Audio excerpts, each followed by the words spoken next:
এদের অধিকার নেই, কিন্তু তাদেরকে কিছু কথা আমি বলতে চাই। তার মধ্যে যে সমস্ত মাখনা বিজনেস করেন, মাখনা লাগান,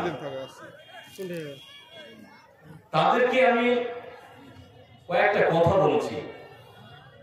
মাখনার ব্যাপারে, এই যে মাখনা লাগান, এর জাকাত কি দেব, বিভিন্ন রকম বিষয়ে বিভিন্ন ক্যাটাগরিতে কথা বলে। আপনি যদি মৌসুমে দিতে চান তাহলে 1 বিঘাতে 20 মণ বা 10 মণ আসবে না, তাহলে আপনি তো ওষুধের হিসাবে পৌঁছান না। তাহলে আপনি যে 1 বিঘাতে 3 কুইন্টাল 4 কুইন্টাল আপনি মাখনা পান,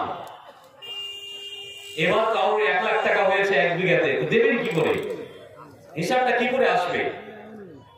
যারা যারা শুনতে পাচ্ছেন, আরব দেশের কারেন্সি ছিল দেনার এবং দিরহাম। দেনার সোনাকে বলে, দিরহাম চাঁদিকে বলে। তো কত ভরি সোনা হলে আপনাকে জাকাত লাগবে? তো 85 গ্রাম। মা এবং বোন, আপনারা ভালো করে শুনুন, 85 গ্রাম যদি সোনা থাকে তাহলে ওর উপরে এই সোনার জাকাত লাগবে। 85 গ্রাম, और 1 ভরিতে 11.33 গ্রাম আসে। 1 ভরি সোনার ওজন 11 গ্রাম, অর্থাৎ 11.33। 7.5 ভরি যদি সোনা থাকে তাহলে ওকে জাকাত লাগবে। এবং চাঁদি 95 গ্রাম, অর্থাৎ সোনার থেকে চাঁদির ওজনটা একটু বেশি। এতটা যদি কারোর কাছে চাঁদি থাকে তাহলে ওকে কি লাগবে? জাকাত লাগবে। কিছু কিছু ওলামা, ভালো করে শুনুন, কিছু কিছু ওলামা মতভেদ করেছে যে মানুষেরা কারেন্সিটাকে ভাগ করবে কোন দিক দিয়ে, সোনার দিক দিয়ে না চাঁদের দিক দিয়ে। কিছু কিছু আলেম যারা মদিনা থেকে এসছে, যাদের টাকা অনেক, তাদের কথা হলো ভাগটা সোনার দিকে ফেলতে হবে। তো সোনা যদি ফেলে তো 7.5 ভরি সোনার দাম কত? মানে 1 ভরির দাম কত? 70,000, 65-70,000 টাকা, 90,000 টাকা। তাহলে এত 7.5 ভরির এত টাকা গেলেও জাকাতে নিসাবে পৌঁছাবে।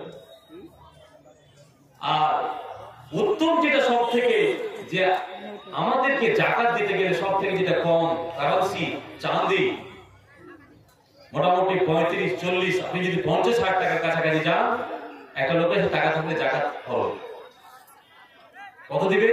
1025 টাকা। এখন প্রশ্ন হচ্ছে, এই যে মাখনা, এটাকে কোন কারেন্সিতে ফেলবে? ওলামারা এর ব্যাপারে তো, এটা তো বর্তমান দিবে, তো এটার ব্যাপারে ওলামাদের কথা আলোচনা হয়েছে। আলোচনা সাপেক্ষ এটাই যে যা খরচ হয়েছে, যত খরচ কেনা থেকে নিয়ে পুরো মাল তুলতে যা খরচ হয়েছে, সব খরচকে মাইনাস করে আপনার অবশিষ্ট টাকা কত বাঁচলো, ওখান থেকে আপনার নেশাবে যদি পৌঁছে যায় তাহলে 1025 টাকা করে আপনাকে জাকাত দিয়ে দিতে হবে। যারা মাখনার বিজনেস করেন, আপনি মনে করছেন কাউকে জানতে দেব না, রাত্রে রাত্রে ভেঙে নিয়ে চলে আসবো, তাদের বলছি। ইবনে উমর থেকে বর্ণনা, বুখারীর হাদিস, কিতাবুল ঈমান, প্রথম হাদিস কি? বুনিয়াল ইসলামু আলা খামসিন, শাহাদাতু আল্লা ইলাহা ইল্লাল্লাহ। আল্লাহ রাসূল বলছেন, ইসলামের বুনিয়াদ হলো 5টি, তার মধ্যে সাক্ষী দেওয়া আল্লাহ রাসূলের যে আল্লাহ ছাড়া কোনো উপাসনা নেই এবং তার প্রেরিত নবী হলো আল্লাহ রাসূল মুহাম্মদ সাল্লাল্লাহু আলাইহি সাল্লাম এই কথাটা মেনে নেবে। তারপরে নবী বলছেন ইকামিস সালাহ, দ্বিতীয় নম্বর কাজ হলো একটা মুমিনের আল্লাহ এবং আল্লাহ রাসূলকে মেনে নেওয়ার পরে কাজ হবে নামাজ প্রতিষ্ঠিত করা। একটা মুমিন মুসলমান যদি নামাজ না পড়ে তাহলে তাকে ঈমানদার বলা যাবে না, মুমিন বলা যাবে না।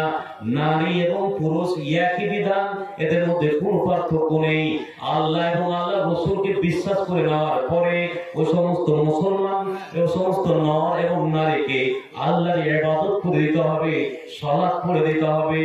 তারপরে এই মুসলমানেরা, এই মুমিনেরা নামাজ পড়ার পরে পরে যদি এদের মাল হয়, এদের টাকা হয় এবং নিসাবে যদি পৌঁছে যায় তাহলে একে যাকাত দিতে হবে।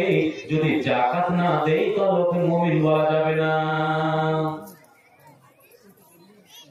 আচ্ছা বলুন, যাকাতের টাকা এই দিবে তাও হিসাব করে ওর পাই না, তাকে দিব, একে দিব, একে দেওয়া যাবে কি যাবে না? উনি সাহেব ঠিক জায়গাতে পৌঁছলো কিনা? জি না। হযরতে আল্লাহ রাসূল মৃত্যু বরণ করার পরে আবু বকর যখন খলিফা হলেন, আর যেমনি খলিফা হওয়া মদিনার প্রান্তে মানুষের কাছে এই বার্তাটা চলে গেল, নবী বেঁচে ছিলেন যাকাত দিচ্ছিলাম, নবী নেই আর যাকাত দেব না। হযরত ওমর জানতে পারলেন, জানার পরে আবু বকরকে গিয়ে বলছেন, হযরত আবু বকর ঘটনা কি শুনেছেন? মদিনার লোকেরা বলাবলি করছে যাকাত দেব না। কেন? যে নবী বেঁচে আছে, বেঁচে ছিলেন, তাকে যাকাত দিচ্ছিলাম, নবী নেই, যাকাত দেওয়ার প্রয়োজন নেই। হযরত আবু বকর বলেছিলেন, কেউ যদি যাকাতের কিঞ্চিত পরিমাণ নিসাবে পৌঁছে যাবে এবং যাকাত যদি অস্বীকার করে, হযরত আবু বকর বলেছিলেন যে তার সাথে আমার যুদ্ধ ঘোষণা থাকলো, তার সাথে আমি যুদ্ধ করে যাকাতকে অর্জন করে নেব, তার যাকাত ছাড়া যাবে না। যাকাতের নিসাবে যদি পৌঁছে যায় আর যাকাত যদি না দেই, তার সাথে যুদ্ধ করে যাকাত নেওয়া যাবে। বলার উদ্দেশ্য হচ্ছে আপনার যাকাতে নিসাবে পৌঁছে গিয়েছে, কিন্তু মুসলমান এলাকাতে, মুসলমান সমাজে বলা যাবে না আমার টাকা, আমার অর্থ, তুমি কে হে, তুমি কেন বলতে আসবে, এজন্য বলা যায় না। কিন্তু ইসলামে এটা কথা নয়। ইসলামের নিয়ম হলো যাকাত পয়সা হয়েছে, টাকা আপনার কাছে আছে, তাহসিলদার যাকাত ওসুলকারী ব্যক্তি আপনার কাছে যাকাত নেবে, তার জন্য পৌঁছে যাবে। বছর লাগতে গেলে কারেন্সি অনুযায়ী আপনার কাছে যাকাত নিয়ে নেবে, কিন্তু এটা বলতে পারবে না বর্তমান যুগে।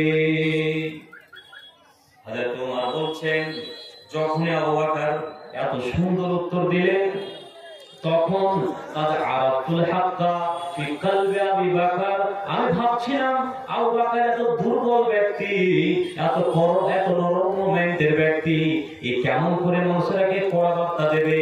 কিন্তু দেখলাম যখন নবীর বিধান এসেছে অস্বীকার করতে লেগেছে। এত নরম ব্যক্তি তীক্ষ্ণ মিজাজে বলছে, বলে দাও মদিনার লোকেরা যারা কি করবে, যাকাতকে অস্বীকার করে বসবে, তাদের সাথে যুদ্ধ থাকলো।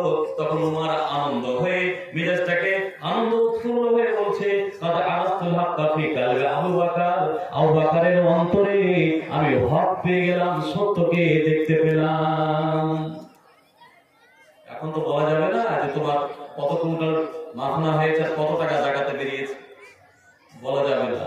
তারপর যারা মাখনার বিজনেস করছেন, ভাই আল্লাহ দিচ্ছে, ঠিক সময়ে ঠিক টাকা আপনি যাকাত বের করে মাদ্রাসা, যে যে ফকির মিসকিন যাদের প্রয়োজন রয়েছে বের করুন, দেখবেন আল্লাহ আপনার সামনে আরো বরকত দেবে। আর যদি না করেন, হতে পারে কি হবে? আপনি মনে করছেন কেউ জানবে না, কাউকে জানাবো না। কুরাইশের মধ্যে সূরা কালামে আল্লাহ বলছেন কি, আমি আয়াত পড়ছি শুনুন। আল্লাহ বলছেন, ইন্না বালাগনাহুম কামা বালাগনা আসহাবাল জান্নাহ ইদ আকসামু লা ইয়াসলিমুনহা মুসবিহিন।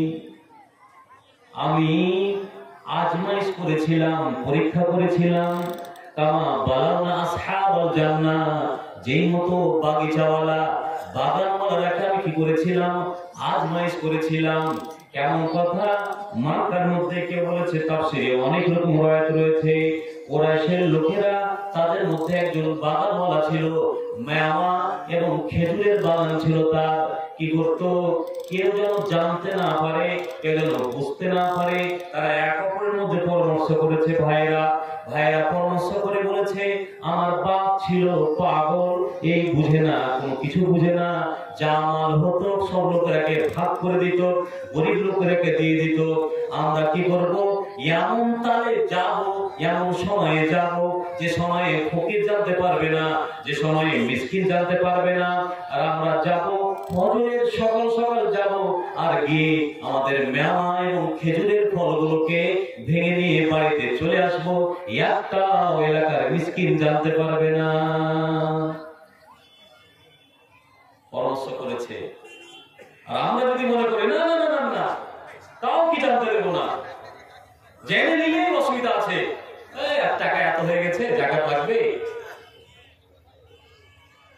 তো এরা কি বলেছে, ওয়ালা ইয়াস্তাফনুন, ওরা যে এই কাজটা করবে, কিন্তু তারা ইনশাআল্লাহ বলে নাই।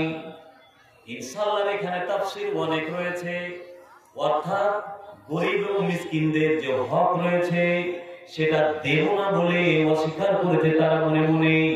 আমরা রাত্রে রাত্রে যাব, আর যাওয়ার পরে আমাদের ফসলগুলোকে ওখান থেকে ভেঙে আমরা বাড়িতে নিয়ে চলে আসবো এবং ভাইদের মধ্যে ভাগ করে নেব, গরিব মানুষরাকে দেব না।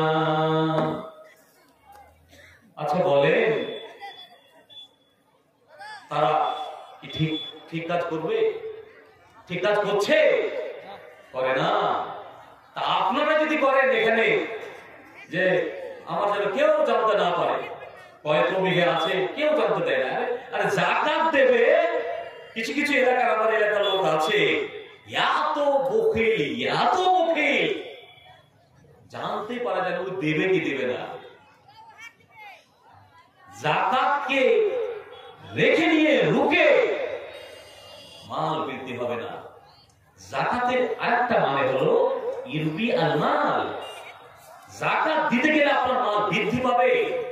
আরেকটা যাকাতের মানে হলো আয-যাকাত আমিনাত তাহারা, যাকাত মানে আপনার মাল পবিত্র হবে। একটা মানে পবিত্র, আরেকটা মানে হচ্ছে আপনার মাল বৃদ্ধি পাবে। আপনি বলছেন আমি যাকাত দেব, আমার মাল বৃদ্ধি পাবে না, কোন দিক দিয়ে মালটা বেরিয়ে আপনি বুঝতে পারেন। ফানাদাও মুসবিহিন, ফানাদাও আলা মুসবিহিন, সকাল সকাল তারা তাদের লোকেরাকে ডাকতে লেগেছে, চলো চলো আমাদের বাগানে চলো, আমাদের ফসলগুলোকে ফিরে নিয়ে আসতে হবে। আনিকতু আলা হারসিকুম ইন কুনতুম সালিমিন, তোমরা তাড়াতাড়ি কি হও, বেরিয়ে পড়ো যদি তোমরা তাড়াতাড়ি তোমাদের ফসল কেটে নিয়ে আসতে চাও। ফান্তালাকু ওয়া ইয়াতাখাফাতুনা, তারা চলতে শুরু করলো এই ভয়ে যে আল্লাহ ইয়াদখুলান্নাহা ইয়াউম আলাইকুম মিসকিন, যাতে করে আজকে দিন কোন মিসকিন প্রবেশ করতে না পারে। যে فطاف عليهم طائف من ربك وهم نائمون فاصبحت كالصريم فنادوا, তারা চক্কর লাগালো, বাগানে যে দেখছে তাদের বাগান ওই অবস্থাতে নেই। বাগান কি হয়েছে, যে সব ফসল ধ্বংস হয়ে পড়ে আছে। কেন? যে তাদের উদ্দেশ্য, তাদের পরিকল্পনা ঠিক ছিল না। তাদের পরিকল্পনা ছিল যাতে করে মিসকিন না পায়, ফকির না পায়, যাকাত দিতে যেন না হয়, এটা তাদের পরিকল্পনা ছিল। পরিকল্পনা এমন হলো যে তাদের পরিকল্পনা ভেস্তে গেল, আল্লাহ তার আগেই তার বাগানকে ধ্বংস করে দিয়েছে। কেন? উদ্দেশ্য খারাপ হয়েছে তার জন্য। আপনি যদি টাকা দিয়েছে, এবার আল্লাহ তাআলা অনেক পক্ষ থেকে, অনেক ক্যাটাগরিতে, অনেক দিক দিয়ে আপনার কাছে টাকা চলে এসেছে, তার মানে এটা নয় যে আপনি আল্লাহকে ভুলে যাবেন। যাকাত দেবেন না, এটা খবরদার, এটা করিয়েন না, খবরদার। আল্লাহকে যদি ভুলে যান, বুখারীর হাদিস, বুখারীর হাদিস, আল্লাহ রাসূল আবু হুরায়রা থেকে বর্ণনা, আল্লাহ রাসূল বলছেন যে বনী ইসরাইলের তিনজন ব্যক্তি ছিল, তিনজন ব্যক্তি, একজনের ফুলের বেমার ছিল, ফুলে মানুষের কাছে ফুলওয়ালা বেমার যদি যায় তখন তাকে ব্যঙ্গ করে মানুষেরা, ফুলের বেমার যদি থাকে তখন তাকে ব্যঙ্গোক্তি করে। ফুলের বেমার ছিল, আরেকজনের মাথায় টাক ছিল, টাক, চুল ছিল না, তৃতীয় অন্ধ ছিল। তো আল্লাহ রাব্বুল বা'আসাল্লাহু মালাকান লিয়াগফিরা, আল্লাহ রাব্বুল তাদের কাছে ফেরেশতা পাঠিয়েছিলেন, উদ্দেশ্য ছিল কি? তাদের আজমাইশ করার জন্য। প্রথম যার মাথায় টাক, যার ফুলের বেমার, তার কাছে গিয়েছেন। যাওয়ার পরে তখন বলছেন যে ভাই তোমার কি ব্যাপার? তখন বলছে ফেরেশতা মানুষের সেকেলে এসেছেন, আসার পরে জিজ্ঞাসা করছেন ফুলের বেমারওয়ালাকে, ও ফুলের বেমারওয়ালা ভাই তোমার অসুবিধা কি হয়, কি তোমার অসুবিধা হয়? তখন বলছে যে আমি মানুষের কাছে গেলে মানুষেরা আমাকে দেখে দূরে পালায়, আমাকে ভালোবাসে না, আমার কাছে সাটে না, আমাকে দূর দূর করে তাড়িয়ে দেয়। তো আল্লাহ রাসূল, আল্লাহর ফেরেশতা তাকে জিজ্ঞাসা করলেন মিন শাইইন আহাব্বু ইলাইকা, তাহলে তুমি বলো যে তোমার নিকটে সবথেকে এখন প্রিয়তম বস্তু কোনটা, কি তুমি চাও? তখন বলছে আমার কাছে লওন হাসানুন, আমার রং যে পরিবর্তন হয়ে গিয়েছে, আমি যে সাদা হয়ে গিয়েছি, আমার যে চামড়া সাদা হয়ে গিয়েছে, ফুলের বেমার হয়ে গিয়েছে, এই চামড়াটা আমার পরিবর্তন চাই। আর আমি কি ওয়াজিলদুন হাসানুন, আমার চামড়াটা সুন্দর চাই। এটা তুমি পারবে নাকি? এটা যদি দিতে পারো তাহলে আমি ধন্য হয়ে যাব, আমার অন্তর ভরে যাবে, তুমি দেবে। বলছে কেন নয়? আল্লাহর ফেরেশতা, ওই ব্যক্তি জানে না যেটা আল্লাহর ফেরেশতা এসেছেন আল্লাহর হুকুমে, হাতটাকে তার চামড়াতে হাত বুলিয়ে দিলেন, আর যেমনই বলা তেমনি তার চামড়া সুন্দর হয়ে গেল, চামড়া সুন্দর হলো, চেহারা সুন্দর হলো। তারপরে ফেরেশতা তাকে জিজ্ঞাসা করছেন মিন আইয়ি শাইইন আহাব্বু ইলাইকা মিনাল মাল, তুমি বলো যে মালের মধ্যে তোমার কাছে সবথেকে প্রিয় মাল কোনটা?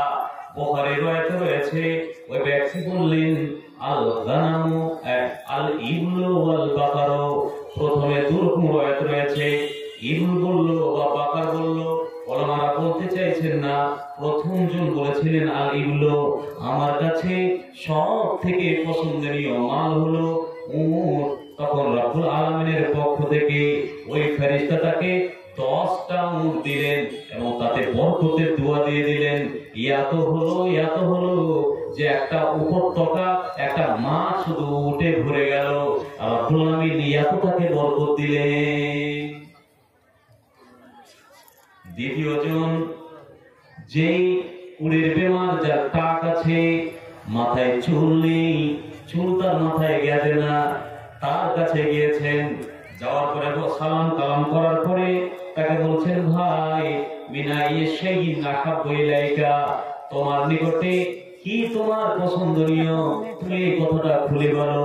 দ্বিতীয়জন বলছে ও ভাই তুমি তো দেখতে পাচ্ছ, জানো এটা আল্লাহর ফেরেশতা, তুমি তো দেখতে পাচ্ছ আমার মাথায় চুল নেই, আমার এলাকার লোকেরা আমাকে টাক টাক বলে ব্যঙ্গ করে, আমাকে মজা নেই, আমার চুল নিয়ে আমাকে তামাশা করে, ঠাট্টা করে, আমি মানুষের কাছে ছাড়তে পারি না, মানুষের কাছে বুঝতে পারি না, সমাজে উঠতে পারি না, তার জন্য আমাকে অনেক কথা শুনতে হয়। তুমি যদি আমার মাথাটার এই চামড়াকে, চুলকে যদি আমার পরিবর্তন করে দিতে পারো তাহলে আমি অনেক ধন্য মনে করব। তাই নাকি? বলছে হ্যাঁ, ওটাই করলেন। ফেরেশতা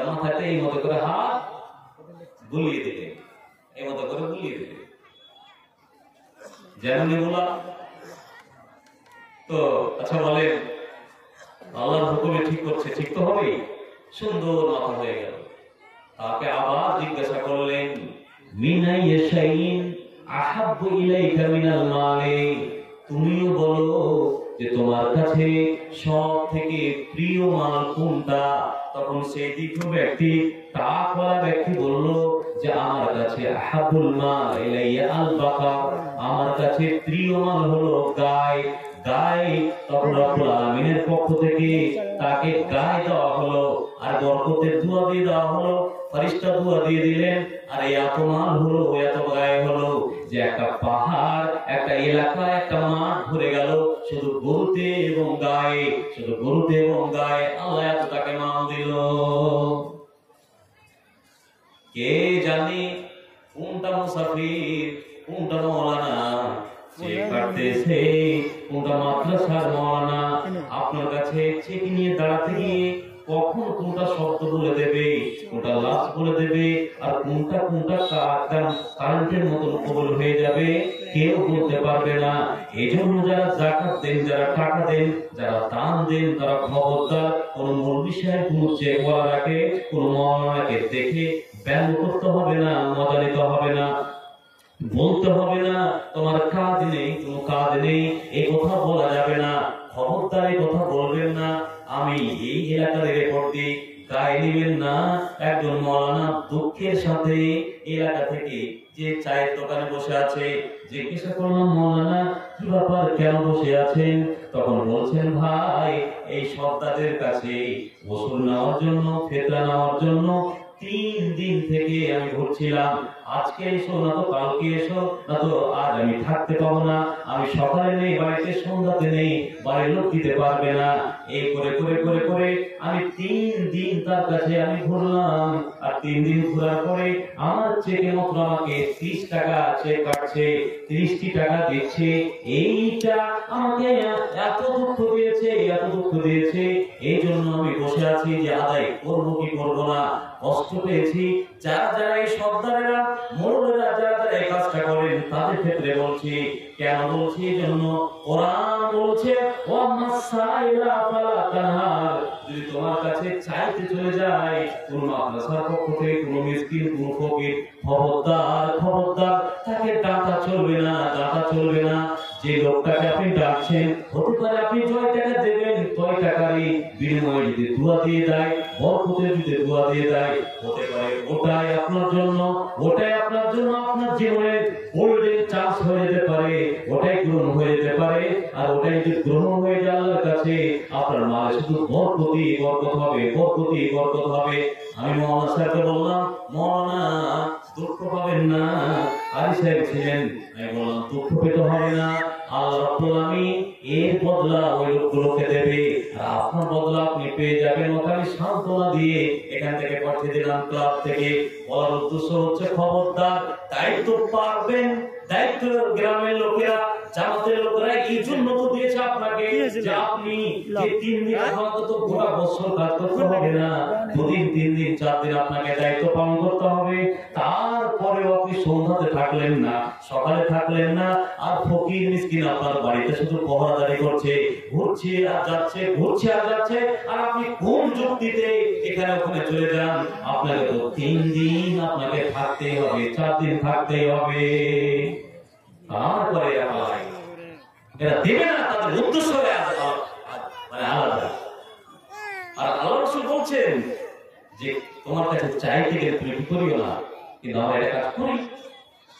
তৃতীয়জন ছিল অন্ধ, অন্ধর কাছে গিয়েছে, যা বলছেন, মিনাই শাইইন আহাব্বু ইলাইকা, জিনিস আছে তোমার কাছে, কি এমন বস্তু রয়েছে যেটা তোমার কাছে সব থেকে প্রিয়, এই জিনিস তুমি চাইছো? তখন বলছেন, ইলাইয়া আল আইন লা আবসুরু আহাদান, আমি কাউকে পৃথিবীতে দেখতে পাই না। আমি কেমন পৃথিবীটা, যাদের চক্ষু দু চক্ষু অন্ধ। আল্লাহ রাসূলের হাদিস ভালো করে শুনুন, মান সুলিবা মিন হাবিবাতাইহি ফালাহুল জান্নাহ, যাদের দুটো চোখ, প্রিয়তম পৃথিবী, একটা মানুষের চোখ নাই মানে দুনিয়া নাই। ইন্নাল আইন, চোখের দ্বারা ইয়াহসুল জিনাতাদ দুনিয়া, মানুষরা দুনিয়ার সৌন্দর্যকে অর্জন করে। কিন্তু যাদের চক্ষু নেই, অর্থাৎ চোখে দেখতে পায় না, দুনিয়া কি এবং রাত কি, দিন কি এবং রাত কি পার্থক্য করতে পারে না। আল্লাহ রাসূল বলছেন, যাদের দুনিয়াতে দুটো চোখ কেড়ে নেওয়া হয়েছে, ফালাহুল জান্নাহ, তাদের বদলে তাকে জান্নাত দিয়ে দেওয়া হবে। এজন্য আপনারা চোখওয়ালাকে দেখে আপনারা ঠাট্টা মজা করছেন। যাদের চোখ নেই, চোখওয়ালারা চোখ যাদের নেই, চোখে যারা দেখতে পায় না, তারাকে মজা নিচ্ছেন। খবরদার তাদেরকে মজা নেওয়া চলবে না। কেন যে আল্লাহ রাসূল বলছেন, যাদের দুটো প্রিয়তম বস্তুকে ছিনিয়ে নেওয়া হয়েছে আল্লাহর পক্ষ থেকে, রব্বুল আমিন তার বদলাতে তাকে জান্নাত দিয়ে দেবে। সুবহানাল্লাহ, জান্নাত দেবে। অর্থাৎ অন্ধ দেখলে যে আপনি মজা নেবেন, খবরদার, হতে পারে ও জান্নাতি, আপনাকে জাহান্নামে যেতে হবে। আমার কাছে সব থেকে দেখতে পাই না, আমার চোখ প্রিয়, চোখের মতো করে মাসা করে দিলেন, চোখ ফিরে পেল। ওকে জিজ্ঞাসা করলেন, তোমার কাছে কোন মাল সব থেকে এখন ভালো, বলো কি মাল চাইছো? তারা বলছে যে আল্লাহ, ছাগল। তাকে ছাগল দিয়ে দেওয়া হলো। ছাগল দেওয়ার পরে বড় ছাগল, একটা মাঠ ভরে গেল ছাগলে। তারপরে আল্লাহ আবার তার কাছে আজমাইশ, মায়ের বল, আপনার একটা কাজ করেন, কোনো কাজ পেছনি যা দিও না, খবরদার এগুলো বলা যাবে না। কিছুদিন পরে চলে গিয়েছে মুসাফিরের অবস্থাতে, ওই ফেরেশতা গিয়েছেন। যাওয়ার পরে ওকে আজমাইশ তো, ওকে জিজ্ঞাসা করছেন, কি ভাই, আমি সফরে যাচ্ছিলাম, যেতে যেতে যেতে যেতে সফরের যে খরচ, টাকাগুলো আমার ফুরিয়ে গিয়েছে, তুমি কি দেবে? দিলে খুব ভালো হয়।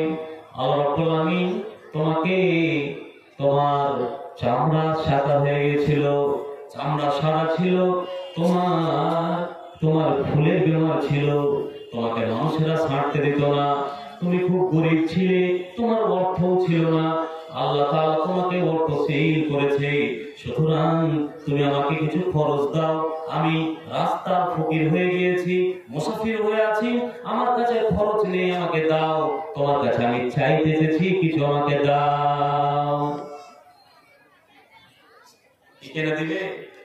যখন ছোট লোকেরা বড় লোক হয়ে যায়, ছোট জিনিসটা ভুলে যায়, তখন বলছে যে না না না না, আমার বাপ ধনী ছিল, আমার বাপের বাপ ধনী ছিল, আমরা ওয়ারিসিন হিসাবে আমরা ধনী, আমরা আমার মাল আমার দাদুর কাছ থেকে পেয়েছি, আমাদের বড়দের কাছ থেকে মাল এসেছে, কেউ আমাকে সাহায্য করেনি, কেউ আমাকে হেল্প করেনি, আমার মা আমার বাপ তার বাপ থেকে এসেছে, অতএব আমি কাউকে 100 টাকা মাল দেব না, আমি তোমাকে দিতে পারবো না। আল্লাহ দিয়েছে, আল্লাহ দিয়েছে, আর সাথে সাথ বলে বসে আছে। আর মাল হলে যা হয়, অর্থ হলে যারা অর্থশীল ব্যক্তি তারা মনে করছে যে আমার অর্থ দিয়ে বেশি বেশি দান দেব, হ্যাঁ বেঁচে যাব। জি না, অত সোজা নয়। এই একদম ভুলে গেছে যে এর দ্বারা দিয়ে আল্লাহর পক্ষ থেকে মাল দেওয়া হয়েছে। তখন বলছেন, দোয়াকে থামতে পারলেন না, কি দিলেন? বদল দিলেন, ওয়াইন কুনতা কাসিবান ফাসায়ারাকাল্লাহ ইয়ারাকাল্লাহ, যদি সাইয়ারাকাল্লাহ, যদি তুমি মিথ্যে বলো তো তুমি যেই মতো এর পূর্বে ছিলে সেই মতো আল্লাহ যেন তোমাকে করে দেয়। যেমন এই কথাটা আল্লাহ ফেরেশতা বলে দেওয়া, তেমনি তার মালগুলো এমনি ধ্বংস হয়ে গেল আল্লাহর পক্ষ থেকে। যতগুলো মুখ ছিল, যতগুলো মাল ছিল, আল্লাহর পক্ষ থেকে যা করে যেটাই করে আর সাকসেস হলো না, মালগুলো আস্তে আস্তে আস্তে আস্তে ধ্বংস হয়ে গেল। কেন হলো? এই জন্য হলো যে আল্লাহ তাকে মাল দিয়েছে, যে আল্লাহর ফেরেশতা তার দ্বারা আল্লাহ তাকে মাল দিয়েছে, সে আল্লাহর ফেরেশতাকেই ভুলে গিয়েছে, আল্লাহর ইহসানকেই ভুলে গিয়েছে। আল্লাহ তাআলা তাকে পুনরায় যেই মতো ওই লোকটা ছিল, তার ফুলের বেমার ছিল, রব্বুল আলামিন তাকে ওই মতোই করে দিলেন। কেমন যে ও আল্লাহকে ভুলে গেল, ও আর মাল গরিব মানুষকে দিল না। আমরা যদি এটা করি তো আল্লাহ বেশি দূরে নয়, আল্লাহ দেখতে পাচ্ছে, আসমান থেকে সব দেখতে পাচ্ছে। দ্বিতীয়, ওই টাকের কাছে গিয়েছে, টাকের কাছে যাওয়ার পরে মাথায় চুল নেই, তার কাছে চুল এখন সুন্দর হয়ে গেছে। যাওয়ার পরে ওই কথাটাই বলছে, যেই কথাটা প্রথমকে বলেছিল ওই কথাটাই।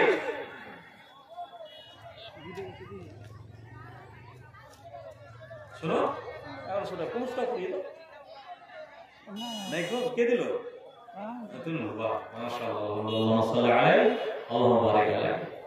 তো দ্বিতীয় জন ওই কথা বলছে, দ্বিতীয় জনের কাছে ফেরেশতা যে বলছে, আমি গরিব মানুষ, রাস্তাতে আমার টাকা শেষ হয়ে গেছে, ফকির মানুষ, তুমি কিছু মাল দাও যাতে করে আমি বাড়ি পৌঁছাতে পারি। বলছে, না না না, আমি মাল দেবো না। কেন দেবো? কষ্ট করা, উপার্জন করা মাল আমি দেবো না। আবার আমার ফেরেশতা মানুষের রূপ ধরে আছেন, তিনি বললেন, ভাই কুতা কাযিবান ফাসাইয়ারাক আল্লাহ, তুমি যদি মিথ্যা কথা বলো তো তুমি যে মতো ছিলে আল্লাহ যেন সেই মতো তোমাকে বানিয়ে দেয়। ঘটনা ওটাই। ওর মাথায় টাক ছিল, ওর মাল কুমুন্দে কুমুন্দে কি হয়ে গেল, অর্থ ধ্বংস হয়ে গেল।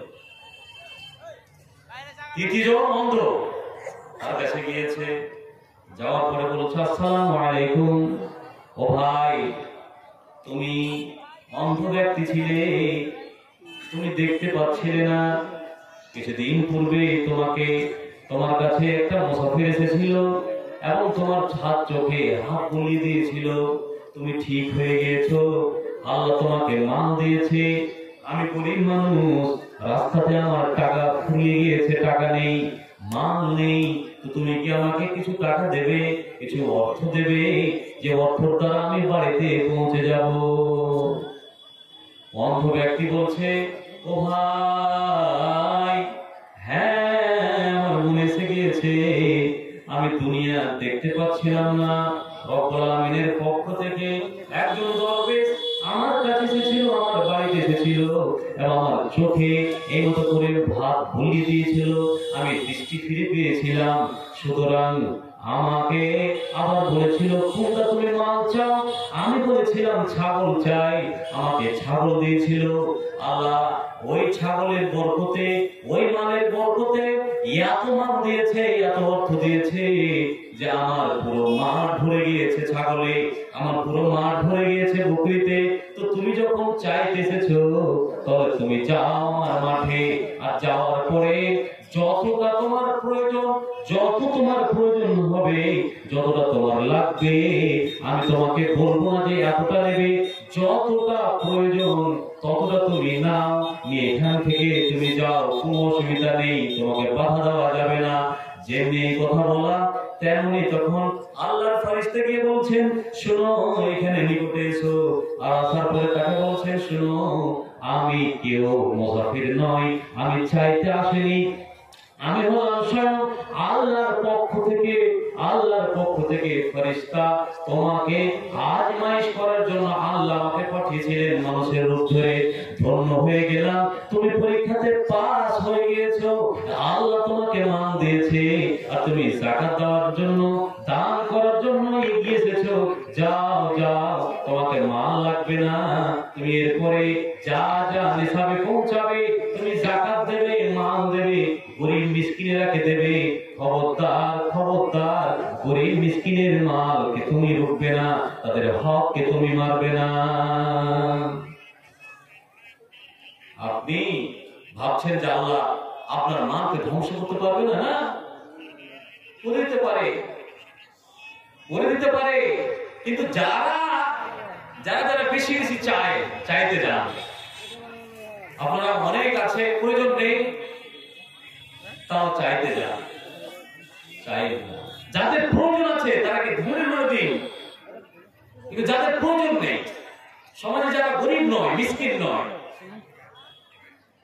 তারা যদি চায় তাকে দিবেন কি দিবেন না সেটা বিবেচনা দিই। কেন?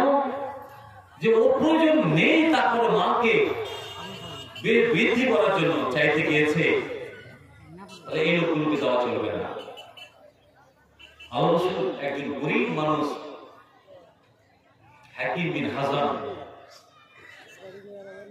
থেকে বর্ণনা, তিনি বলছেন, বুখারীর হাদিস এটা, যে আল্লাহ রাসূল তার স্বামী সাদ রাসূলুল্লাহ আল মাল, নবীর কাছে আমি মাল চাই না, ফাতানি রাসূলুল্লাহ সাল্লাল্লাহু আলাইহি ওয়াসাল্লাম, আল্লাহ রাসূল আমাকে অর্থ দিয়ে দিলেন, মাল দিলেন।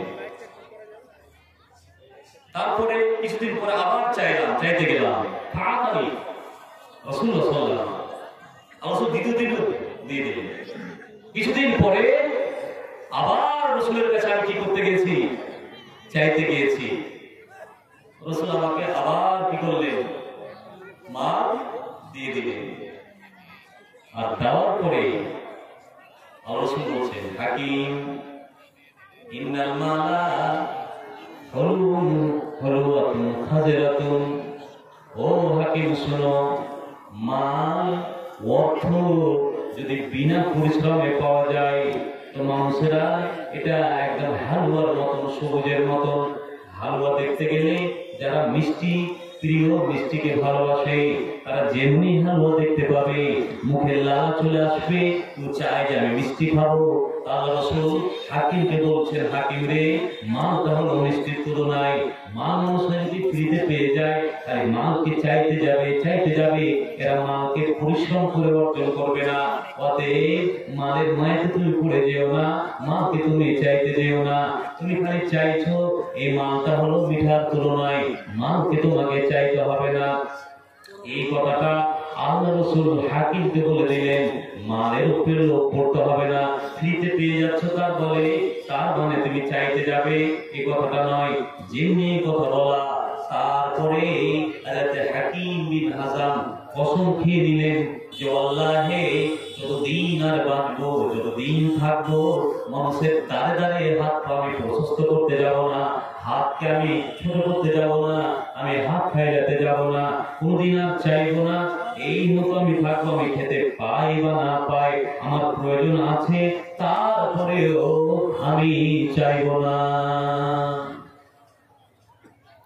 আল্লাহ রাসূল যতদিন বাঁচলেন, হাকিমকে ডেকে পাঠালেন, হাকিম তোমার মালের প্রয়োজন আছে, তারপরেও তুমি আসছো না, মানে তুমি এসো, আর তুমি সরকারি মাল নিয়ে যাও, জাকাতের মাল নিয়ে যাও।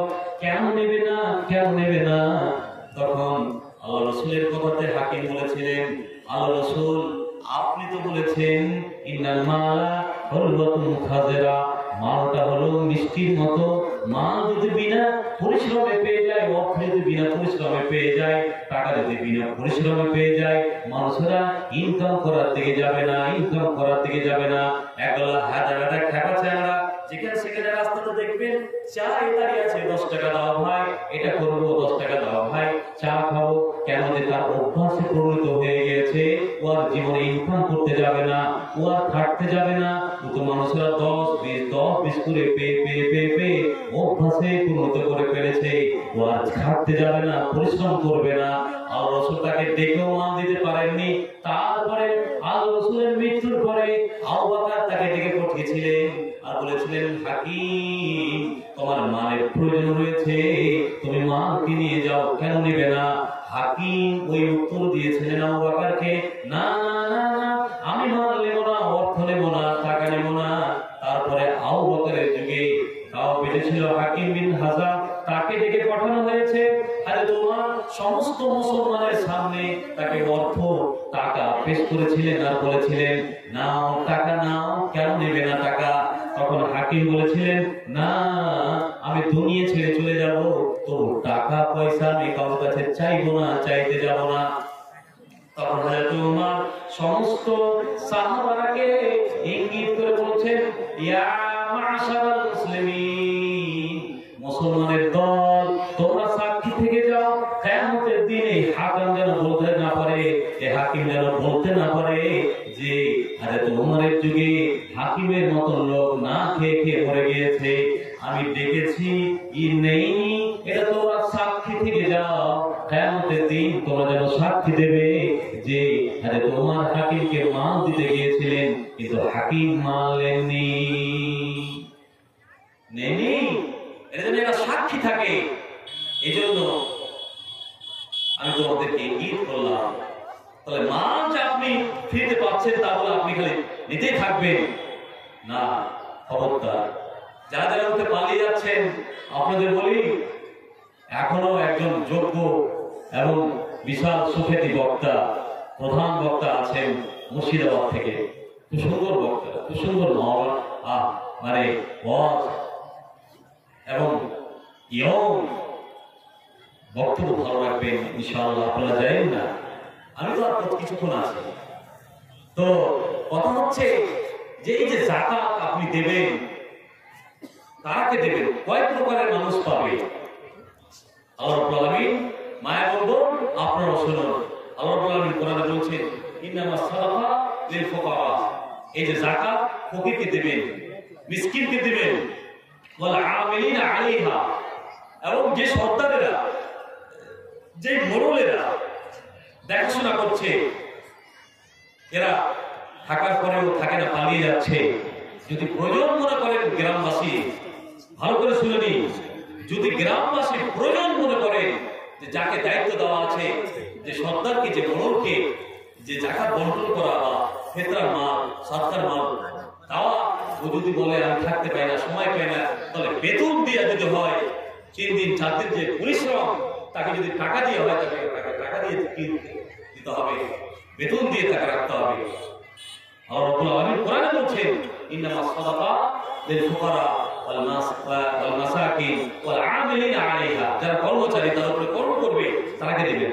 ওয়াল মুআল্লাফাতু কুলুবুহুম, মুআল্লাফাতু কুলুবুহুম মানে হচ্ছে যে সমস্ত ভাইরা অমুসলিম,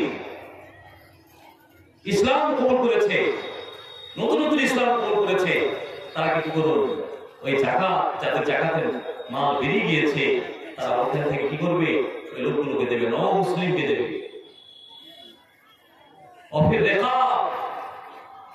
এবং আজাদ দাসকে কি করবে, আজাদ করবে, মুক্ত করবে।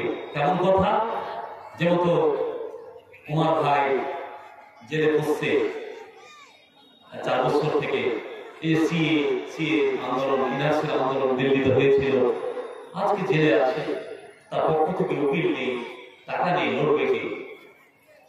ভারতবর্ষে অনেক মুসলিম যুবকেরাকে জেলে বন্দী করে রেখেছে এই আমাদের ইন্ডিয়ান গভর্নমেন্ট, তার পক্ষ থেকে উকিল নেই।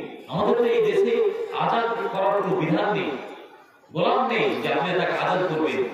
আমাদের এক জায়গাতে বসে তাদের যুক্তি যে আজাদ করতে গেলে তো বেশি নাকি আল্লাহ চায় আমাদের দেশ যে প্রত্যেকটা আজাদ বদলে তাকে জাহান্নামের আজাদ থেকে মুক্ত করবে।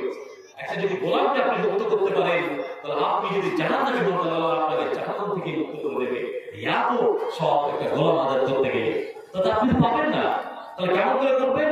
এই যে যারা জেলে আছে, আপনি কি করুন, আপনার যাকাতের টাকা যদি আপনি মেয়ের টাকা না দেন, আপনার অর্থ যদি না দেন, তাহলে ওই তাদের যাকাত আপনি একটা ফান্ড তৈরি করুন, করার পরে যারা যারা খাচ্ছে উকিল ধরুন, ধরে ওই টাকা দিয়ে আপনি কি করুন, তার এই গোলামকে বা এখন তো গোলাম নেই, এই লোকগুলোকে যারা বন্দী দাস হয়েছে আপনি ছাড়ান, একই দিকে পেয়ে যাবেন। গারমিন কারা? যারা ঋণে ডুবে আছে, ঋণ নিয়েছে, গরিব মানুষ দিতে পারে না। আমাদের লোকেরা, এলাকার লোকেরা, অনেক মানুষ সুদ খায়, সুদ নিচ্ছে, সুদের উপরে টাকা নিচ্ছে, নিয়ে সুদ কি করে প্রমোট করে, যারা সুদ দেয় এবং নেই সবাই যাবে জাহান্নামে। ঋণ নিয়ে এমন ভাবে তার উপরে বোঝা চেপে গেছে। এজন্য বলছি, আল্লাহ রাসূল শুধু জানাতে গেলেন, ভালো করে শুনুন, আল্লাহ রাসূল ঋণ নিয়ে যদি কেউ দিয়ে মারা যান, আল্লাহ রাসূল যদি কোনো জানাতে যেতেন, জানাতে যাওয়ার পরে হাল আলাইহি দাইন, আল্লাহ রাসূল জিজ্ঞাসা করতেন, জানাজা শুরু করবেন, আল্লাহু আকবার করবেন, তার আগে জিজ্ঞাসা করতেন এর উপরে কি কোনো ঋণ আছে? হাল আলাইহি দাইন যদি বলতো নাম, আল্লাহ রাসূল ছেড়ে দিতেন জানাজা, আর দিয়ে বলতেন সাল্লাল্লাহু আলাইহি, তোমরা কি করো? এরকম জানাজা পড়ে নাও। জাবের বিন আব্দুল্লাহ বলছেন, আমি একদিন একটা জানাজাতে আছি, আল্লাহ রাসূল একই কথা, জানাজাতে গিয়েছেন আর যাওয়ার পরে জিজ্ঞেস করলেন এর উপরে কি ঋণ আছে? সাহাবা বললেন হ্যাঁ আল্লাহ রাসূলের ঋণ আছে। উনি বললেন এর উপরে আমি জানাজা পড়াতে পারবো না। এই জন্য তো আমরা প্রত্যেক সময় দোয়া বলি, আল্লাহুম্মা ইন্নী আউযু বিকা মিনাল মাসাও মিনাল মাগরামি, হে রব্বুল আলামিন তুমি আমাদের ঋণ থেকে মুক্ত করিও, ঋণগ্রস্ত আমাদের করিও না। যদি ঋণ থাকে তাহলে রব্বুল আলামিন এটা খুলে বা কিয়ামতের দিন আল্লাহ মাফ করবেন না। এজন্য যাদের ঋণ রয়েছে তারা ঋণ পরিশোধ করার চেষ্টা করবেন। আল্লাহ রাসূল জিজ্ঞাসা করতেন হাল আলাইহি তাই ঋণ আছে নাকি? যদি বলতো হ্যাঁ ওপরে ঋণ আছে, আল্লাহ রাসূল জানাজা পড়তেন না।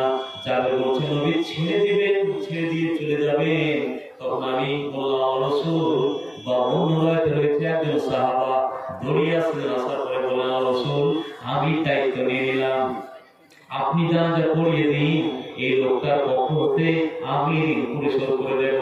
মানে হলো এই জন্য বলতে চাই যারা জাকাত দেন, জাকাত ওই সমস্ত ব্যক্তিরাকে বলছি আপনার রব্বুল আলামিন এই বছরে মাহনাতে অনেক টাকা দিয়েছে, কেউ 30 লাখ 40 লাখ 50 লাখ, এমনকি আমাদের অঞ্চলে কোটি টাকার কাছেও এরা মাহনার বিজনেস করেছে, মাহনা বেঁধেছে।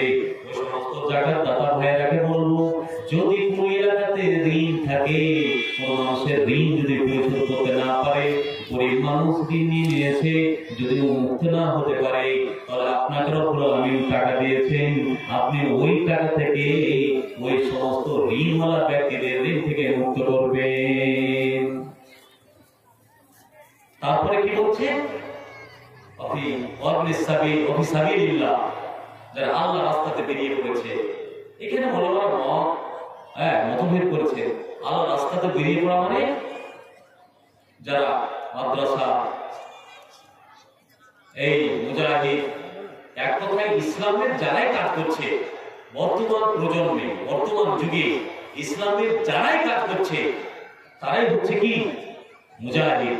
তাদের যদি প্রয়োজন করে তাহলে আপনি আপনার জাকাতের টাকা, তার মধ্যে বর্তমান যুগে ইন্ডিয়াতে গভর্নমেন্ট আপনারা যতই বলুন যে মাদ্রাসায় কিছু কিছু ভুল বিষয় উঠেছে, বলছে মাদ্রাসাতে কি চলবে না, জাকাত চলবে না। আরে ফি সাবিলিল্লাহ মানে কি? আল্লাহর রাস্তা, আল্লাহর রাস্তা মানে আল মুজাহিদ জিহাদ। ওখানে কি বলেছে জিহাদ ফি সাবিলিল্লাহ? ফি সাবিলিল্লাহ শব্দ বর্ণনা হয়, তার মানে আল্লাহর রাস্তা। আর বর্তমান আমাদের ইন্ডিয়াতে মাদ্রাসা বাঁচিয়ে রাখাটা একটা জিহাদ। এই বর্তমান 2014 পরে এই সময়তে মসজিদ, মাদ্রাসা, ঈদগাহ বাঁচিয়ে রাখাটাই একটা হচ্ছে জিহাদ। যে কলা কৌশলে মসজিদ, মাদ্রাসা এবং ঈদগাহের উপরে অ্যাটাক করতে শুরু করেছে, আর সব থেকে উত্তর প্রদেশে সব থেকে যে অ্যাটাক হচ্ছে, কে বাঁচাবে? অতএব এই দিকে যায়েন না। আপনার জাকাতের টাকা আছে, মাদ্রাসা মসজিদে লাগবে না, মসজিদে দিতে হবে না, তার ব্যতীত সব জায়গায় আপনি করুন, খরচ করুন, আল্লাহ আপনার নিশ্চয় এই জাকাতকে কবুল করবে। আর 8 নম্বর হচ্ছে সাবিল, যারা রাস্তার পথিক মুসাফির, অর্থ নেই, রাস্তাতে টাকা ফুরিয়ে গিয়েছে, আপনি জাকাত দাতা ব্যক্তি, তাড়াতাড়ি জাকাত দিন।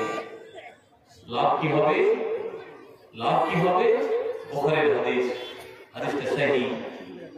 কি হাদিস? বুখারীর নয়, এই হাদিস বুখারীর সহিহ। এই হাদিস আল্লামা আলবানী সহিহ বলেছেন, মিশকাতের হাদিস। তিনি বলছেন যে এক ব্যক্তি মাঠে কাজ করতে হঠাৎ, এটারও বর্ণনা আবু হুরায়রা, হঠাৎ আসমানের দিকে তাকাচ্ছেন, তাহলে মেঘ উঠে গিয়েছে। উঠে যাওয়ার পরে মেঘ থেকে একটা আওয়াজ আসছে। কি আওয়াজ? ইসকে হাদিকাতা ফুলানি। এর মানে হলো খোলা ব্যক্তির বাগানে পানিকে বর্ষে দাও, বৃষ্টি বর্ষে দাও। যে লোকটা কাজ করছিল এলে লোক বলতে লাগলো, আমার সন্দেহ হলো যে ব্যাপার কি, কেন রব্বুল আলামিন মেঘ উঠিয়ে মেঘের কাছ থেকে আওয়াজ আসছে, বৃষ্টির কাছ থেকে আওয়াজ আসছে, ইসকে হাদিকাতা ফুলানি, ফুলানির নাম ধরে যে তার বাগানে গিয়ে পানিকে বর্ষে দাও। এটা ব্যক্তি চারটিখানি ব্যাপার নয়, চারটিখানি মানুষ হতে পারে না, যেমন তেমন মানুষ হতে পারে না। ওই লোক বলছে যে আমি আওয়াজটা শুনতে পেলাম, বাদল হাঁটতে শুরু হলো, আসমানে মেঘ হাঁটে, মেঘ চলে, তো মেঘ যে চলছে তার সাথে সাথে সাথে সাথে আমিও চলতে লাগলাম। চলতে চলতে চলতে চলতে একটা বাগান দেখতে পেলাম। ওই বাগানে দেখলাম যে একটা লোক কাজ করছে। কোন জায়গাতে আর বৃষ্টি হলো না, যে লোকটা কাজ করছে বাগানে, ওই বাগানেই বৃষ্টি হতে শুরু হয়েছে। আচ্ছা বলুন তো, এই কাজ করেওয়ালা বাগান ব্যক্তি কত কত এক ব্যক্তি ছিলেন যে তার নাম আসমানে মেঘাচ্ছন্ন মেঘে তার নাম না হলো আর বলা হলো ইসকে হাদিকাতা ফুলানি। আচ্ছা বলেন কেমন লোক ছিল, যে মেয়ের কথা শোনার পরে ওর বাগানে বৃষ্টি হলো, হয়ে যাওয়ার পরে আবার বৃষ্টি চলে গেল, আর কোন জায়গাতে বৃষ্টি হলো না, ওর বাগানেই বৃষ্টি হলো, খাস করে ওই জায়গাতেই বৃষ্টি হলো। আচ্ছা বলেন তো এটা সম্ভব কেন জাগবে না? যেমনি বৃষ্টি হয়ে যাওয়ার পরে যে মালিক, যে বাগানের মালিক, তার এক হাতে কোনাগুলোকে, দানাগুলোকে এবং আলগুলোকে ঠিক করছে, পানিগুলো ঠিক জায়গাতে পৌঁছালো কি পৌঁছালো না এটা দেখাশোনা করছে। এমন অবস্থায় তাকে কি জিজ্ঞাসা করছে, ভাই তোমার নাম কি? তখন বললেন যে আমার নাম, ওটাই আমার নাম যেটা তুমি সামিতা মিনাস সামায়ে, আসমানে যেটা তুমি শুনেছো, মেঘের কাছ থেকে যে নামটা শুনেছো, ওটাই আমার নাম, ওই বললাম আমি। যেমনি কথাটা বলা, তাকে আমি জিজ্ঞেস করলাম, ভাই তুমি কি করো যে তোমার নামে আল্লাহ রাব্বুল আলামিন তোমার খাস করে তোমার বাগানে বৃষ্টি অবতরণ করছে? কি করো, কি এমন কাজ করো তুমি যে তোমার বাগানে কোন জায়গাতে বৃষ্টি হলো না আর তোমার বাগানে বৃষ্টি হচ্ছে? কি কাজ করো? তখন বলছে, ও ভাই আমার যে মাল হয়, আমি যে ইনকাম করি এই বাগান থেকে, এই বাগিচা থেকে যতটা মাল হয়, আমি আমি মালগুলোকে 3 ভাগে ভাগ করি, 3 ভাগে বিভক্ত করে দিই। এই 3 ভাগে ভাগ করার কারণে এটা আমলে আল্লাহ রাব্বুল আলামিন অনেক সন্তুষ্ট রয়েছেন, অনেক রাজি রয়েছেন। সন্তুষ্টির কারণে রাব্বুল আলামিন এই নিয়ামতটা আমাকে দিয়েছে যে আমি যখন আল্লাহকে বলে দোয়া করি, রাব্বুল আলামিন আমার বৃষ্টির প্রয়োজন রয়েছে, আমার মেঘের প্রয়োজন রয়েছে, তখন রাব্বুল আলামিন আসমান থেকে আমার বাগানে মেঘ উঠিয়ে মেঘ বর্ষণ করে, বৃষ্টি দিয়ে যায়। এই কাজটার কারণে 3 প্রকারে ভাগ করি। তার মানে হলো এক প্রকার, এক ভাগ আমি মালগুলোকে লে আহলি, আমার পরিবারের খরচের জন্য রেখে দিই। আমার পরিবার যত লাগবে ওই এক ভাগ থেকেই বাগানের আমার মাল খরচ হয়। ওয়া ওয়া ওয়া হিসাতান বলা হয়েছে, ওয়া ওয়া হিসাতে কিসমাতান বলা হয়েছে শব্দ, যে আমি এক ভাগ লে মিসকিনি, আমি আমার মিসকিনদের জন্য রেখে দিই। এলাকাতে যত মিসকিন রয়েছে, যত ফকির রয়েছে, আমি কাউকে ঘুরাই না। যত আমার মা আছে আমি এক ভাগের মধ্যে সবটি আমি বিলিয়ে দিই, একটুকু আমি রাখি না। আর 3য় ভাগ আমি আমার বন্ধু বান্ধব এই বাগানের খরচের জন্য রাখি। এই জন্য রাব্বুল আলামিন এই আমলে সন্তুষ্ট হয়ে আমার বাগানে বৃষ্টি নাযিল করে, খাস করে যা অন্যের বাগানে যায় না। আচ্ছা বলেন, এত এত সূক্ষ্ম ব্যক্তি কোথায় পাবে? পেয়েছেন কেমন করে? এই এত আল্লাহ ওর খাস করে ওর বাগানেই কি দিচ্ছেন? বৃষ্টি দিচ্ছে। আর যদি আপনি না দেন, কোরআন বলছে, কি বলছে? ওয়াল্লাযীনা ইয়াকনিজুনা যাহাবা ওয়াল ফিদ্দাতা, যে সমস্ত লোকেরা সোনা এবং চাঁদিকে এবং মালকে অর্থকে খাজানা বানিয়ে রাখবে, ব্যাংকে সে জোর করে দেবে, লক্ষ লক্ষ টাকা তার ব্যাংকে মজুদ থাকবে, সোনা এবং চাঁদিকে সুন্দর করে বয়নাগুলোকে বাক্সে ভরে রাখবে, মালকে জমাট করে রাখবে, মাল খরচ করবে না। রব্বুল আলামিন বলছেন ওয়ালা ইনফিকুনাহা ফিসাবিলিল্লাহ, যে সমস্ত মানুষেরা তার লক্ষ লক্ষ টাকা কোটি কোটি টাকা ব্যাংক ব্যালেন্স রয়েছে এবং যার সোনা রয়েছে চাঁদি রয়েছে, যারা যে সমস্ত মা এবং বোনেরা তারা বাক্সের ভিতরে ভরে রেখে দেবে, খরচ করবে না, সে সমস্ত মা এবং বোন আপনাদের বলছি রব্বুল আলামিন বলছেন ওয়ালা ইনফিকুনাহা ফিসাবিলিল্লাহ, এরা আল্লাহর রাস্তাতে খরচ করবে না। যদি খরচ না করে ওয়ালাহুম আযাবুন আলীম, তো তাদের জন্য কষ্টদায়ক শাস্তি রয়েছে, আলীম শাস্তি রয়েছে, আলীম শাস্তি।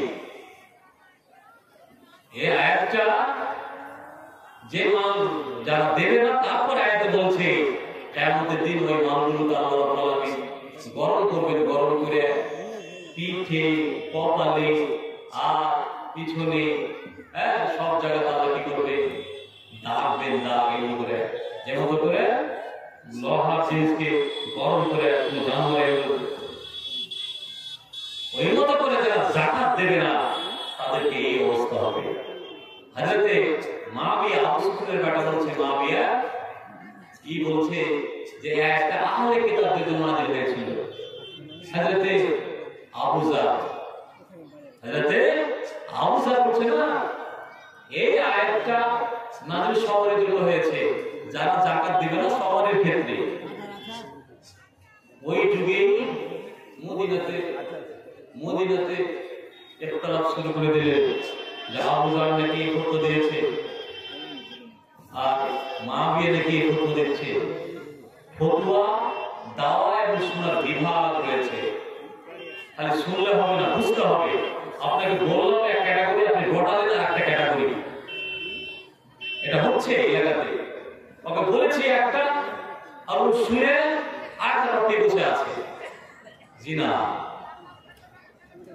তো উসমানের কাছে বলা হলো, উসমানের কাছে শিকায়ত হলো উসমানের কাছে, আরে জানেন আবু যার লোকেরাকে ভুল ফতোয়া দিচ্ছে। কি ফতোয়া? যে যারা সোনা চাঁদি খাজানা করে রাখবে তাকে কিয়ামতের দিন গরম করে ওই সোনা এবং চাঁদি তাকে তাপ দেওয়া হবে। মাবিয়া বলছে একরকম, আবু যার বলছে একরকম। তখন উসমান বললেন, আবু যার তোমাকে থাকতে হবে না, কেন যে তোমার ফতোয়া এরা ভালোবাসতে চায় না, তুমি চলে যাও মাকামে রাবজাতে, আর রাবজাতে গিয়ে তুমি ওখানে আল্লাহর ইবাদত করবে, ওখানে থাকবে, ওখানে আল্লাহর উপাসনা করবে, মানুষকে দেখতে পাবে না, মানুষরা তোমাকে ফতোয়া জিজ্ঞাসা করবে না, আর তুমি ফতোয়া দেবে না। সুতরাং তুমি ওখানে যাও আর ওখানে আল্লাহর ইবাদত করবা।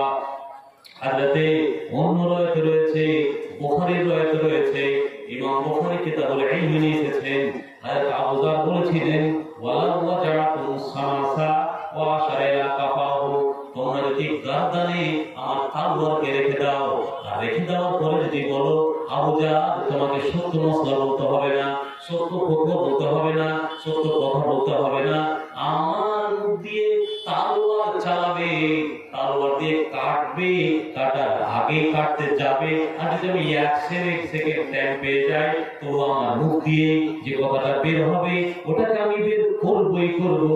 আমি তোমাদের কথাতে সত্য কথা বলতে আমি দ্বিধা করব না, আমি সত্য কথা বলবই বলবো।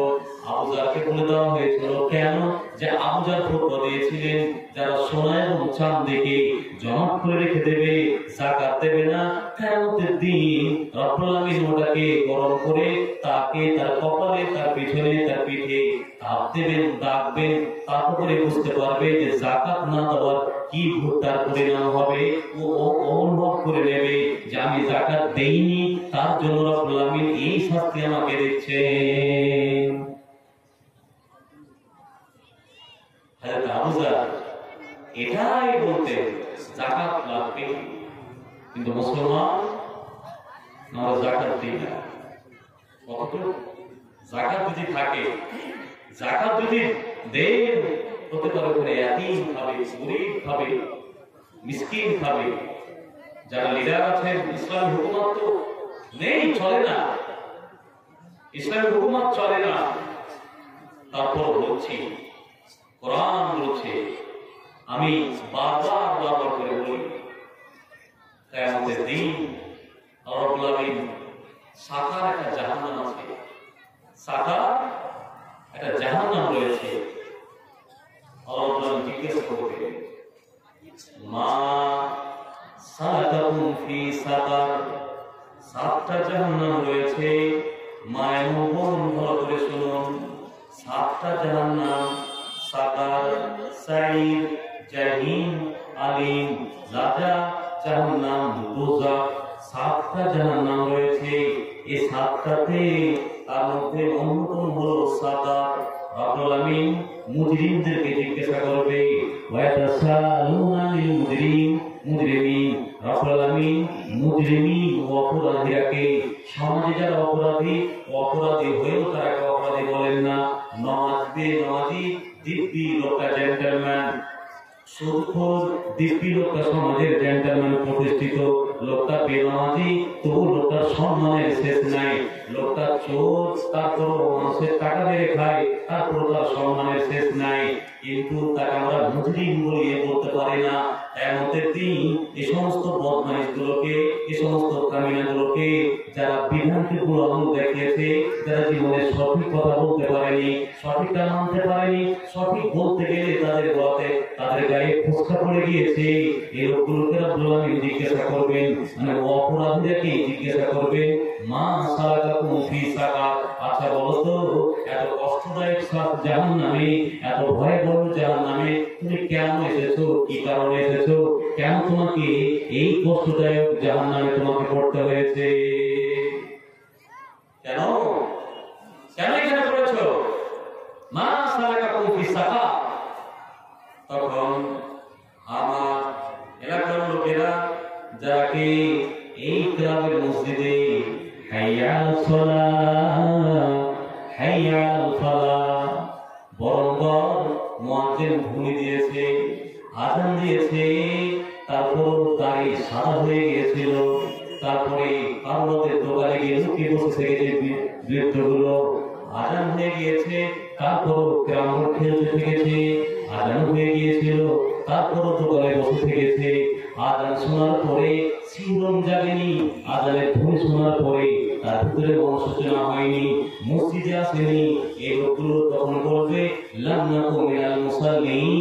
রব্বুল আলামিন আযান শোনার পরে আমরা দেখেছি ক্লাবের মসজিদে আযান শুনে শত শত মুসাল্লিরা তাড়াতাড়ি উজু করে জামাতে অংশগ্রহণ করেছে, আর আমরা কোন হতভাগা দোকানে বসে, চায়ের দোকানে বসে এবং আমাদের মুসলিম ভাইদের দোকানে গিয়ে আমরা লুকিয়ে থেকেছি, বসে বসে আড্ডাবাজি করেছি, ধর্ম সেকুলার নিয়ে গল্প করেছি, কিন্তু মসজিদের আযান শুনে মসজিদে আসেনি, অর্থাৎ আমরা নামাজ কায়েম করতাম না, নামাজ পড়তাম না, তার জন্য আমাদের এই অবস্থা হয়েছে, এই কষ্টদায়ক সাকারে আমাদের আসতে হয়েছে।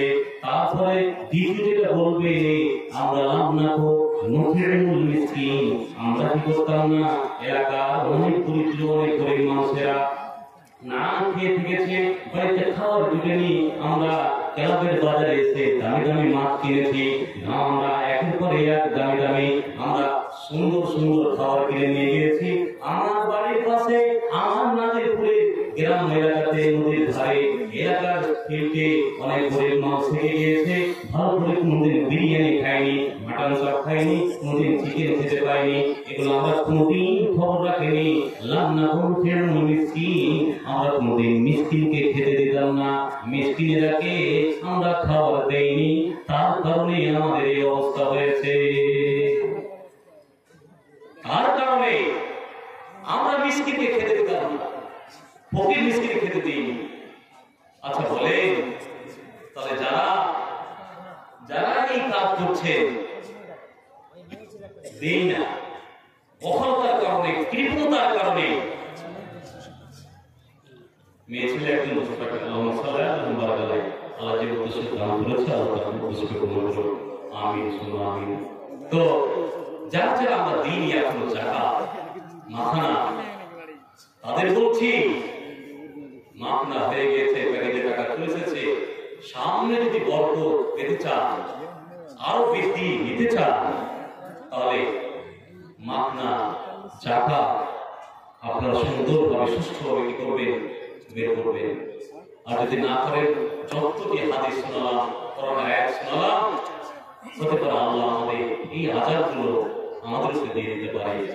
যে আপনি আল্লাহ দিয়েছে তা বলে ভূমিকে বাড়িয়ে দিলেন, জমিকে বাড়িয়ে দিলেন, দেওয়ার পরে কেন এবার 50 বিঘা করেছিলেন, সামনে তো বলছে টাকা দিয়ে টাকা দিয়ে আমরা কিছু করলাম না, 100 বিঘা করলেন, 35,000 টাকা না দিয়ে 7,000 টাকা দিয়ে নেবে না, নেবে না, তো কি হলো অবস্থা? আল্লাহর উপরে ভরসা করুন, আর যে যতটা যার যেটা হিসাবে পৌঁছেছে ওইটা আপনি বের করুন, দেখবেন মা মজাই আলাদা। আপনার কনফিডেন্স জায়গা যদি দেন, তো আপনার সব ওই টাকা থেকে আপনি যা কিনবেন সবটাই হালাল। আর আপনি যদি না দেন, তো আপনার মধ্যে আপনার মনের ভিতরে হীনমতা কাজ করবে, ইতস্তত কাজ করবে, কেমন কেমন লাগছে, ভালো লাগে। এটা মুমিন ইসলামের যে পঙ্খানুপুঙ্খানু যে বিধান রয়েছে যদি ফলো করে, তো তার মজাই আলাদা, তার সব আলাদা। সুতরাং আমি যাকে বার্তা দিতে চেয়েছি তাদেরকে অলরেডি পৌঁছে গিয়েছে। ভাই, বন্ধু, ভতিজা, কাকা, যে যে হন না কেন, নেশা যদি পৌঁছে যায়, যাকাত দিন, আল্লাহ হাজত থেকে বাঁচুন। তো মহাশয় চলে এসছেন, প্রধান বক্তা, হ্যাঁ, সুমিষ্টিভাষী। যারা যারা দোকানে এখনো বসে আছেন, আপনারা চলে আসুন এবং স্থির